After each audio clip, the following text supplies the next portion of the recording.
Matthew 17. The Transfiguration.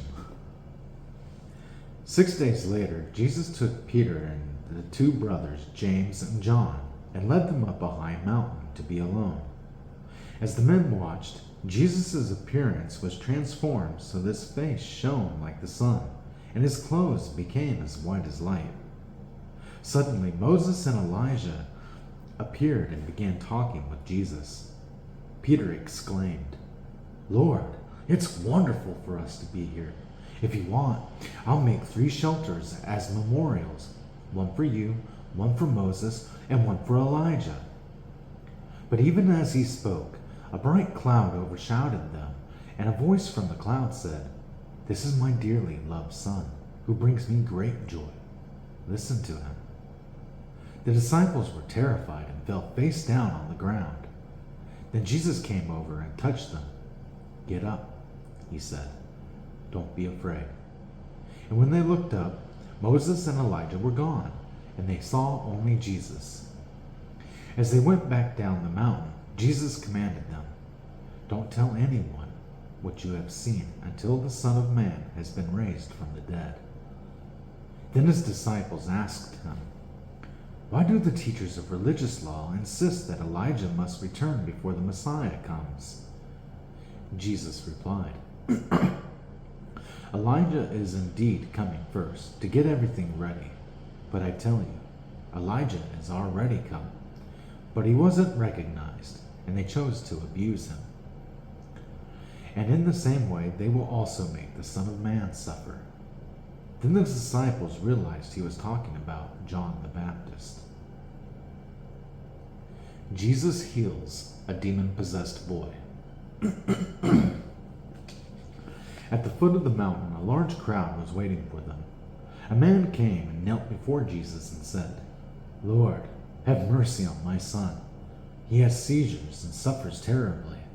He often falls into the fire or into the water. So I brought him to your disciples, but they couldn't heal him." Jesus said, "You faithless and corrupt people, how long must I be with you? How long must I put up with you? Bring the boy here to me." Then Jesus rebuked the demon in the boy, and it left him. From that moment, the boy was well. Afterward, the disciples asked Jesus privately, "Why couldn't we cast out that demon?" "You don't have enough faith," Jesus told them. I tell you the truth. If you had faith, even as small as a mustard seed, you could say to this mountain, 'Move from here to there,' and it would move. Nothing would be impossible. Jesus again predicts his death. After they gathered again in Galilee, Jesus told them, "The Son of Man is going to be betrayed into the hands of his enemies. He will be killed, but on the 3rd day he will be raised from the dead." And the disciples were filled with grief. Payment of the temple tax. On their arrival in Capernaum, the collectors of the temple tax came to Peter and asked him, "Doesn't your teacher pay the temple tax?" "Yes, he does," Peter replied.